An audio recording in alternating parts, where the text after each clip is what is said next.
1984년 LA 올림픽 준비 과정에서 이런 개막식 이벤트를 기획했었다고 합니다. 미국의 상징이 대머리 독수리죠. 이 대머리 독수리를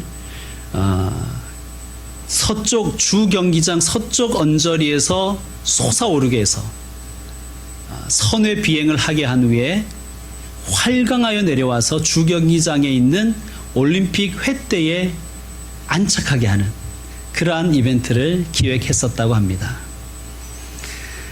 얼마나 멋진 계획입니까? 그래서 가장 멋지게 생긴 독수리를 구했습니다. 그의 이름은 이름도 멋있는 폭격기였습니다. 바머. 스티브 하디라는 조련사가 이 독수리 폭격기의 훈련을 맡았습니다. 그는 독수리의 호의를 얻기 위해서 언제나 독수리에게 좋은 것을 해주었습니다.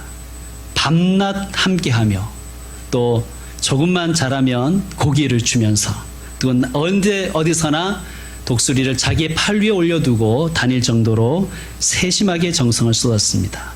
드디어 대머리 독수리가 출격하는 그 최종 리허설 시간입니다. 서쪽 운동장 서쪽에서 독수리를 놓아주자 이 독수리가 높이 하늘로 솟아올랐습니다. 그리고 잠깐 곡선을 그리며 비행하기 시작합니다. 그런데 비극이 발생했습니다. 이 독수리가 그만 중심을 잃고 운동장에 급추락해서 바닥에 부딪혀 즉사하고 말았습니다. 타임지는 이 사건을 이렇게 해설했습니다. 그 독수리는 너무 뚱뚱했다. 그리고 수년 동안 너무 귀한 대접을 받아서 나약해져 버렸다. 그리고 결국 독수리로서 행동해야 할 때 그 부름을 받았을 때 그만 실족하고 말았다. 그렇게 해설을 달았습니다. 저는 이 이야기를 읽으면서 이 이야기가 이 독수리 폭격기의 이야기가 우리 교회와 우리 성도들의 이야기 같아서 마음이 아팠습니다. 여러분, 우리의 사명은 무엇입니까? 여러분, 우리의 이름은 무엇입니까? 우리의 이름은 여러 가지가 있는데 그 중에 가장 중요한 이름 중에 하나가 증인이라는 이름입니다. 우리는 예수 그리스도의 증인으로 부름받았습니다. 증인이 뭐예요? 증인은 자기가 본 것, 자기가 경험한 것을 증언하는 사람입니다. 여러분, 내가 만난 예수님을 증거하는 인생으로 우리가 부름받았는데 우리는 과연 증인으로서의 삶을 살고 있는가? 이것이 오늘의 문제 제기입니다. 증인으로서의 삶이 무엇인지 오늘 바나바와 사울의 이야기를 통해서 같이 배워보도록 하겠습니다. 첫째, 증인의 삶은 가까운 곳에서 가까운 사람으로부터 시작됩니다. 오늘 우리가 읽은 이 본문에는 바나바와 사울 이 두 사람의 선교 여행이 시작되는 지점입니다. 그들의 첫 번째 목적지는 어디였습니까? 4절에 나오는 실루기아에 내려가서, 여기는 이제 배 타기 위해서 내려간 곳이니까 선교의 목적지는 아니에요. 그들의 첫 번째 목적지는 어디였습니까? 구브로라는 섬이었습니다. 구브로는 오늘날 용어로 말하면 사이프러스 혹은 키프러스라고 불리는 지중해에 있는 큰 섬입니다. 세 번째로 큰 섬이죠. 여러분, 대부분의 성경책에는 바울의 선교 여행이 지도로 수록되어 있습니다. 우리 교회 이 비치용 성경에도 수록되어 있는데요. 우리 교회 비치용 성경을 기준으로 하면 제일 뒷장을 한번 보시죠. 제일 뒷장. 제일 뒷장에서 한 장 앞으로 오시면 바울의 1, 2차 선교 여행이 지도에 표시되어 있습니다. 자, 여러분이 한번 보시면 바울의 1차 선교 여행의 주 선교 대상지가 어디인 것 같습니까? 소아시아, 터키입니다.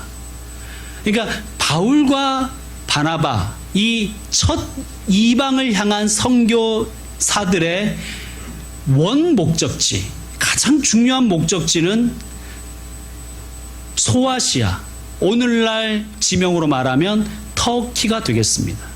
그런데 그들은 왜 구브로로 갔을까요? 사실은 이 터키는 이들이 출발한 이 안디옥이라는 곳은 시리아의 수도인데 터키와 아주 가까운 곳에 위치했습니다. 그러니까 터키가 선교의 목적지면 육로로 가면 가장 빨리 갈 수가 있어요. 근데 굳이 배 타고 지중해에 있는 섬 구브로에 갔다가 그리고 터키로 들어갑니다. 왜 그랬을까요? 마치 우리 이 구례동에서 장기동을 가는데 바로 가지 않고 인천 서구로 넘어가서 인천 2호선을 타고 검암역에 가서 공항철도를 타고 김포공항에 간 다음에 다시 장기동에 들어오는 것과 같은 코스를 밟았다는 거예요. 왜 그랬을까요?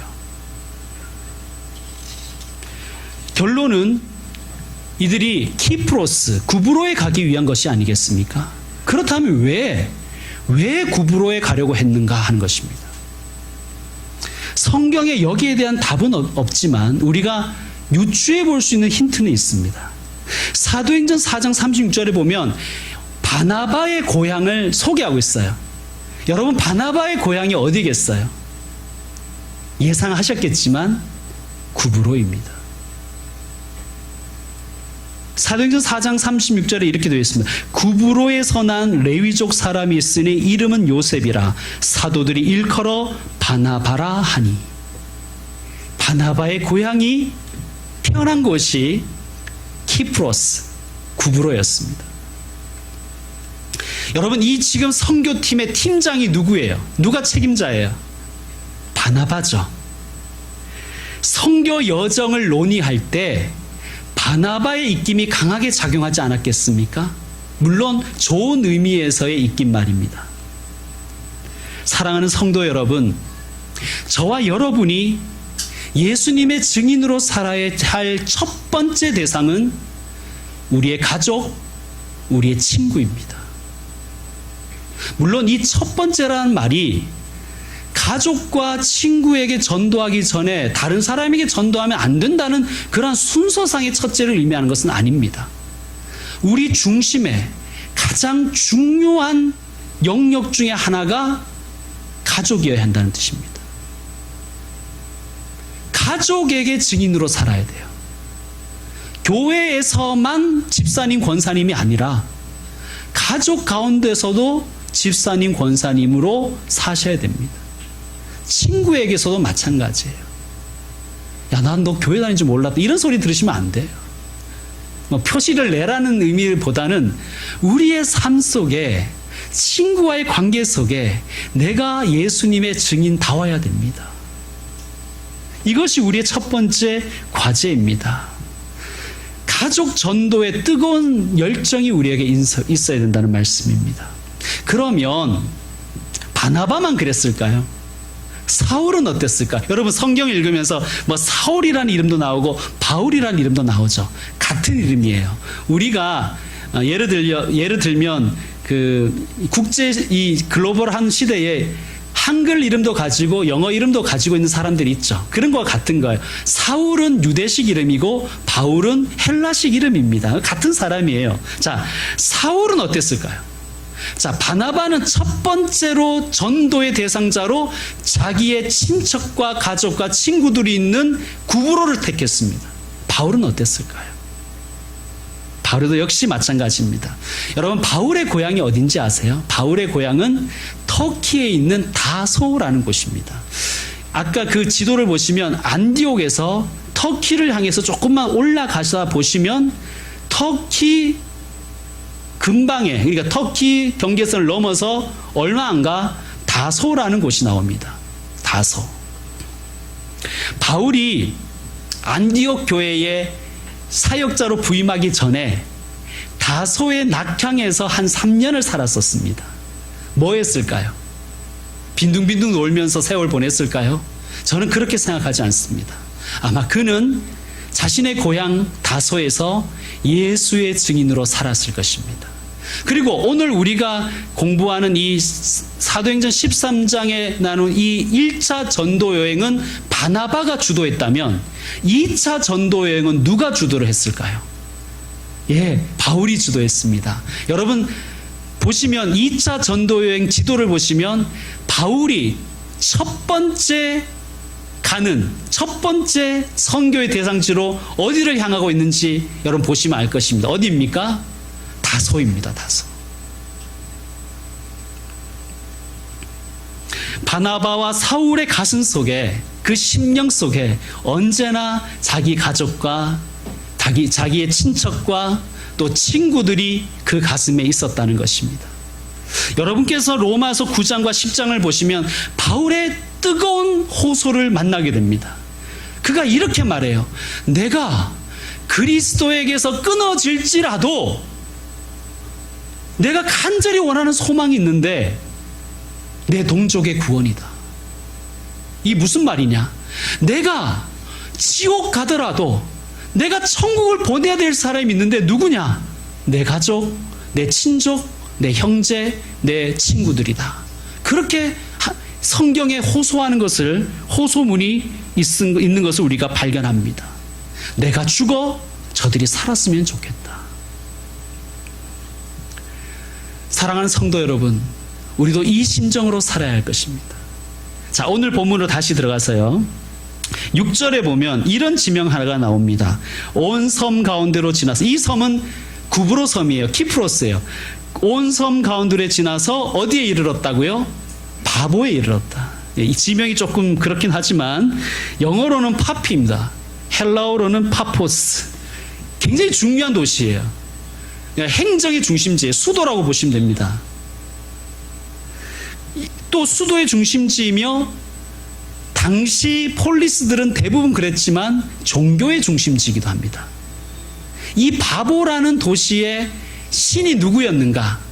아프로디테라는 여신이었어요. 아프로디테라고 들어보셨죠? 로마의 신으로 이름하면 비너스라는 신입니다. 미의 여신이며 풍요의 여신이며 쾌락의 여신입니다. 당시에 지중해 지역에서 여신을 숭배하던 곳은 예외 없이 전부 성적으로 무척 타락되어 있었습니다. 그러니까 신을 섬긴다는 명분으로 음란한 행위를 합법화해 준 곳이 여신이 있는 신전이었습니다. 그래서 바보 사람들이라는 관용어도 있었어요. 이게 무슨 뜻이냐면 음란한 사람들이라는 뜻이었다는 거예요. 그러니까 음란함의 대명사가 바보인이었다는 거예요.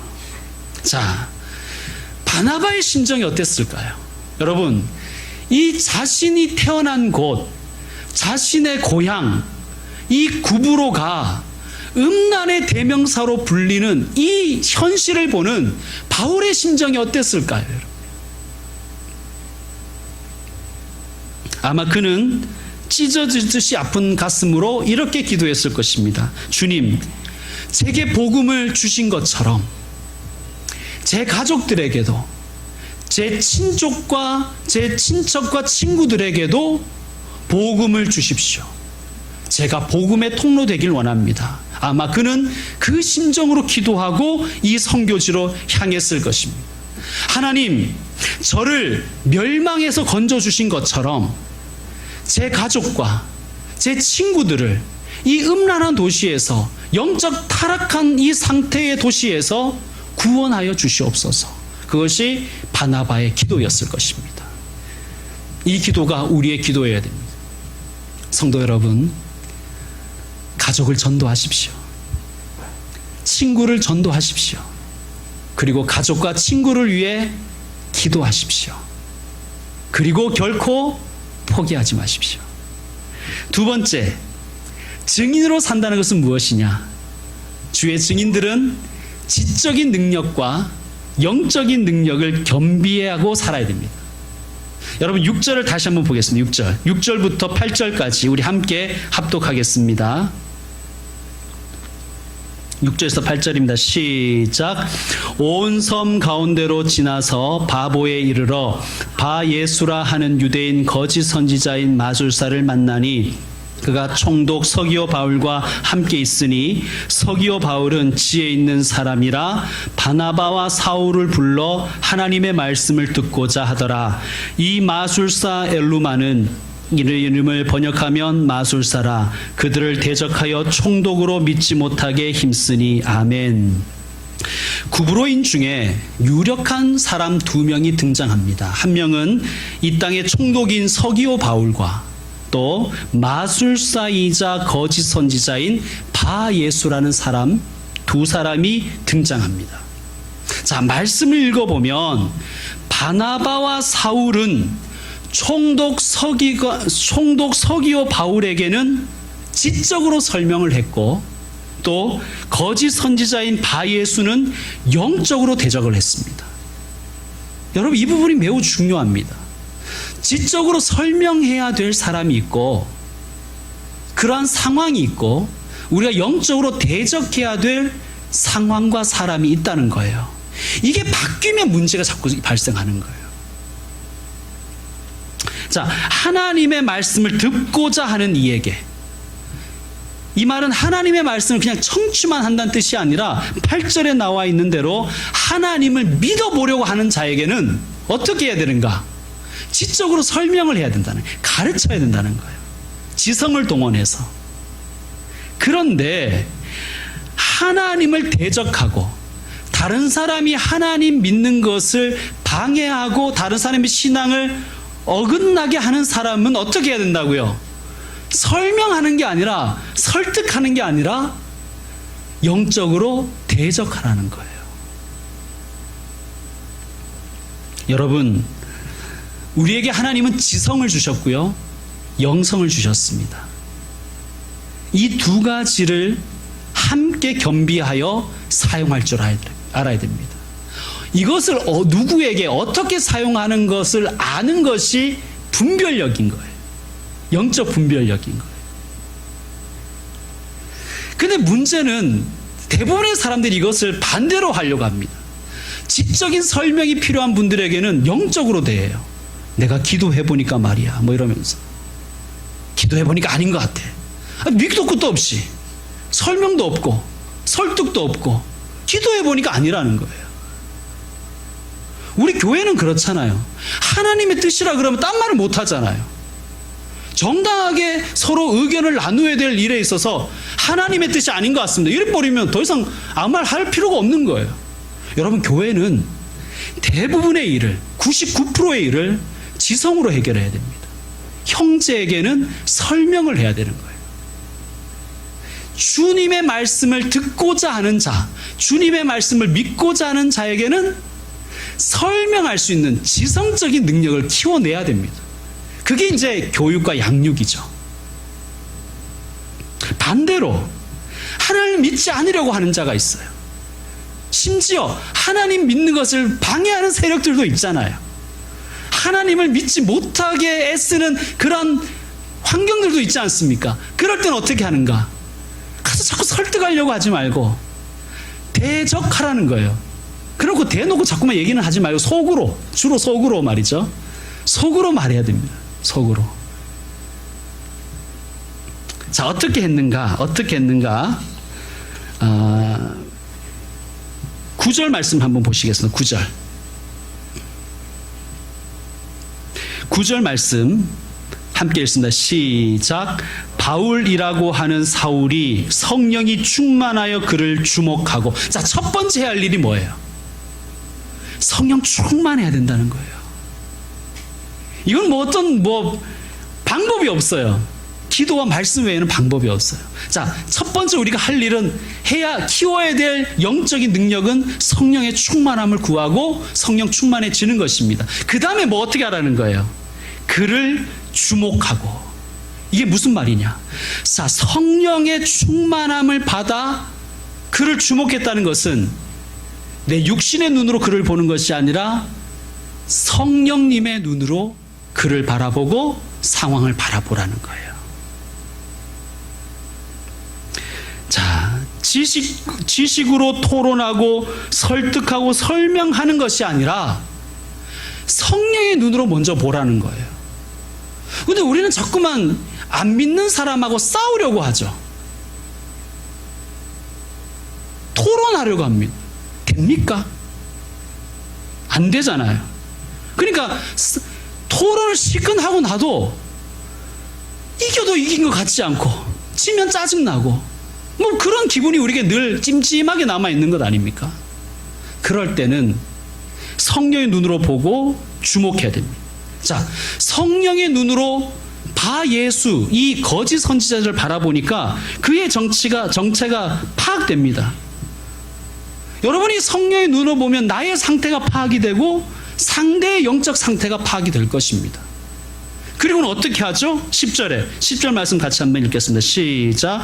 이르되 모든 거짓과 악행이 가득한 자요 마귀의 자식이요 모든 의의 원수여 주의 바른 길을 굽게 하기를 그치지 아니하겠느냐. 아멘. 자, 바울이 성령 충만한 성령의 눈으로 바예수를 바라보니 그의 정체가 낱낱이 보이더라는 거예요. 어떤 정체인 거예요? 모든 거짓과 악행이 가득한 자요 마귀의 자식이요 모든 의의 원수인 그의 정체가 드러나더라는 거예요. 여러분, 바예수, 이 사람은 엘루마로 불렸대요. 엘루마, 그 지역에서. 엘루마는 마술사라는 뜻이라고 번역되어 있죠. 이게 뭐 이은결이나 뭐 최현우 같은 마술사를 얘기하는 게 아니에요. 마법사라고 하는 게 좋겠죠. 악령의 힘을 이용해서 사람들의 금품을 갈취하거나 사람들의 영혼을 지배하려고 하는 그러한 요술을 부리는 자들을 의미합니다. 자, 바울이 성령의 눈으로 보니까 그의 거짓됨과 그의 악행과 그의 마귀적인 것과 모든 원수적인 것이 다 드러나더라는 거예요. 그래서 어떻게 합니까? 까발리잖아요. 밝혀내잖아요.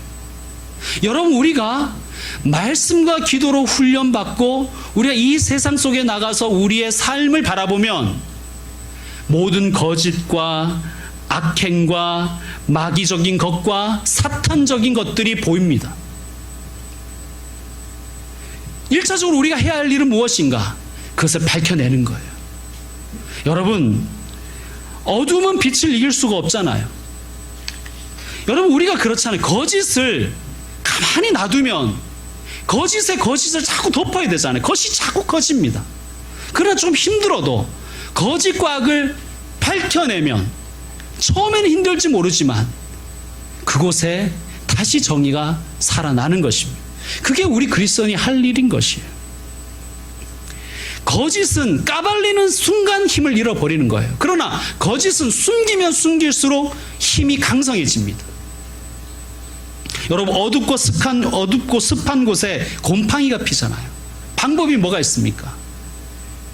거기에 햇빛이 들어가게 하고 거기에 환기가 되기 시작하면 곰팡이는 사라질 것입니다. 우리가 첫 번째로 해야 될 일입니다. 봐야 할 것을 보고 봐야 할 곳을 보는 눈, 성령의 눈이고요. 성령의 눈으로 용기 있게 거짓에 대해서 저항할 수 있는 것이, 해야 하는 것이 우리의 사명입니다.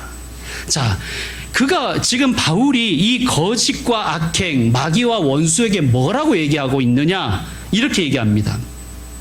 주의 바른 길을 굽게 하기를 그치지 아니하겠느냐. 좀 길죠? 짧게 이렇게 줄이면 됩니다. 그치라. 여러분, 우리 심령 가운데 거짓과 어둠과 우울함과 슬픔이 우리 가슴을 지배하려고 할 때, 우리 삶을 지배하려고 할 때 먼저 이렇게 명령하십시오. 그치라. 멈추라. 물러가라. 자, 따라해 보겠습니다. 그치라. 멈추라. 물러가라. 여러분 자신에게 먼저 명령하십시오. 우리가 이 예배당을 떠나서 또 한 주간 살아가는 삶에는 정말 많은 거짓과 어둠의 싸움들이 우리에게 있습니다. 그때 내 마음이 우울해질 때, 부정적인 생각이 들고 근심 걱정 찾아오고 내 마음속에 어둠이 찾아왔을 때 먼저 자꾸 설명하려고 하지 마요. 자기 자신에게. 그럼 자기 변명밖에 안 돼요. 자기 합리화밖에 안 됩니다. 먼저 이렇게 명령하십시오. 나사렛 예수의 이름으로 명하노니 그치라, 멈추라, 물러나라. 명령하십시오. 여러분, 책을 많이 읽고 생각을 많이 하면 지성이 길러지잖아요. 그죠? 기도하고 성경을 읽고 공부를 하면 영성이 길러집니다. 그런데 이 길러진 영성을 가만히 놔두면 어떻게 되느냐? 이 죽어버려요. 영적인 능력은 자꾸 사용을 해야 됩니다, 여러분. 자, 이 시간 한번 따라하겠습니다. 나사렛 예수의 이름으로 명령한다. 흉악한 원수마귀 사탄은 떠나가라. 여러분 가정에 있을 때나 여러분의 일터에 있을 때나 어떤 상황 속에 있을 때 여러분을 짓누르고 여러분을 힘들게 하고 예수 믿는 사람으로 살지 못하게 하는 환경 속에 있을 때 이렇게 명령하십시오. 영적인 능력을 사용하십시오. 나사렛 예수의 이름으로 명령한다. 악은 멈추라. 근심 걱정은 그치라. 어둠은 사라져라. 악령은 떠나가라. 명령하십시오. 여러분이 처음에는 그것이 마치 운동을 처음 하는 사람처럼 몸에 익지 않고 우리의 심령에 익지 않아서 불편할지 모르지만 여러분께서 이 영적 능력을 계속해서 사용하시다 보면 운동신경이 길러지듯이 길러질 것입니다. 지적인 능력과 영적인 능력을 겸비하여 분별할 줄 알고 사용할 줄 아는 하나님의 사람 증인으로 사시길 바랍니다. 세 번째는 예수님의 증인은 결국 예수님의 손을 믿고 의지하고 살아야 된다는 거예요. 이게 증인의 삶입니다. 자, 여러분 11절을 보면 이렇게 시작합니다. 보라, 이제 주의 손이 내 위에 있으니. 자, 여기에 위에에 해당하는 이 전치사가 영어에서는 뭐였냐면 against예요. against, 대항하다는 뜻이죠. 여러분 참 놀랍지 않습니까? 예수님의 증인들이 예수님의 이름으로 거짓과 악과 어두움과 우울함과 원수 마귀 사탄에게 대적했더니 하나님의 손도 그를 대적하더라는 거예요. 여러분 이게 놀라운 말씀입니다. 우리는 결코 혼자가 아니에요. 성령께서 늘 우리와 함께 하십니다. 임마누엘 하여 계신다는 말씀이에요. 우리가 자꾸만 움츠려들고 자꾸만 숨으려고 하고 자꾸 찌질거리고 자꾸 잘 보이려고 하고 그러고 있으면 우리는 언제나 어두움과 거짓과 악과 우울함과 원수마귀 사탄에게 짓눌리게 되는 거예요. 근데 우리가 그들의 정체를 알고 예수님의 이름으로 대적하기 시작하면 우리의 손이 아니라 하나님의 손이 그들을 대적하신다는 거예요. 놀라운 말씀 아닙니까?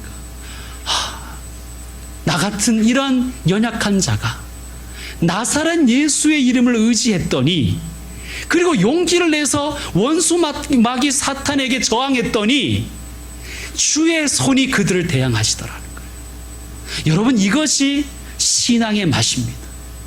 여기서 신앙하는 재미가 있는 것입니다. 여러분 주님의 손을 의지하십시오. 주님의 손이 우리의 손보다 강합니다. 주님의 손을 믿으십시오. 주님의 손이 원수 마귀 사탄의 손보다 강합니다. 그래서 이런 찬송도 있지 않습니까? 주의 영원한 팔 의지해. 주의 영원한 팔 의지해. 오늘 우리가 이제 설교 후에 부를 찬양, 설교 직전에 부른 찬양처럼 모든 시선을 주님께 드리고 살아계신 하나님을 느낄 때 내 삶은 주의 역사가 되고 주님이 역사하신다는 거예요. 하나님이 일하기 시작하네. 하나님의 손이 일하심을 경험할 것입니다. 이제 말씀 마무리하겠습니다. 우리의 사명, 우리의 이름은 예수님의 증인입니다. 우리의 사명은 예수님의 증인으로 살아가는 것입니다. 저와 여러분을 주님은 증인으로 부르셨어요. 놀라운 은혜입니다. 여러분, 우주를 만드신 전능하신 하나님께서 당신을 증명하는 증인으로 우리를 세우셨다는 거예요. 저는 그렇게 할 것 같지 않아요. 저 같으면 한번 짠 하고 나타날 것 같아요. 그죠? 우리같이 이런 찌질하고, 우리같이 이런 미약하고 연약한 자들을 쓸 이유가 없잖아요. 하나님이 우주의 주인이신데. 그런데 하나님은 우리를 하나님을 증명하는 증인으로 쓰기를 원하셨다는 거예요. 이게 은혜라는 것입니다. 은혜. 이해할 수 없는 은혜인 거예요. 하나님은, 예수님은 나를 통해 증명되기를 원하시는구나. 그것이 은혜로 깨달아지는 그러한 축복이 저와 여러분께 있기를 원합니다. 여러분, 우리는 증인입니다. 가까운 곳에서 가까운 사람에게서부터 시작을 하십시다. 물론 절대로 오해하지 마십시오. 아직 가족을 구원하지 못했는데 교회에서 열심히 일하는 사람, 아직 가족 구원 못했는데 사역자로 일하는 사람, 선교사로 일하는 사람을 폄하하자는 말은 절대 아닙니다. 오해하지는 마십시오. 그러나 우리의 가장 중요한 첫 번째 대상은 가족이어야 한다는 것이에요. 내 사랑하는 친구, 내 사랑하는 가족, 그들에게 예수 증인이 되어야 된다는 것입니다. 두 번째는 무엇입니까? 전도할 때는, 선교할 때는, 또 교회에서 다른 사람을 양육해 나갈 때는 지적인 능력과 함께 영적인 능력을 겸비하여 사용할 줄 알아야 된다는 거예요. 설명하기도 하고 대적하기도 할 줄 알아야 돼요. 형제들에게는 웬만하면 설명을 하십시오. 형제들에게 자꾸 대적하려고 하지 말고 형제들에게는 설명하고 대적자들에게는 대적할 줄 아는 그러한 영적인 분별력 가지고 사용할 수 있는 능력을 키워나가십시오. 지적 능력과 운동 능력을 키울 수 있듯이 영적 능력 역시 마찬가지로 우리는 키워낼 수가 있습니다. 키우십시오. 그리고 사용하십시오. 그리고 세 번째, 마지막으로, 그 무엇보다도 나의 이 연약한 손이 아니라 강하고 능하신 주님의 손이 나와 함께 하시고 내가 저항하는 그 세력들에게 하나님이 함께 저항하신다는 사실을 깨닫고 하나님의 손을 믿고 의지하고 살아가십시오. 그것이 증인의 삶입니다. 또 다가오는 한 주간 동안 예수님 증인으로, 하나님의 증인으로 살아가시는 복된 저와 여러분의 삶 되기를 주의 이름으로 축원합니다. 기도하겠습니다.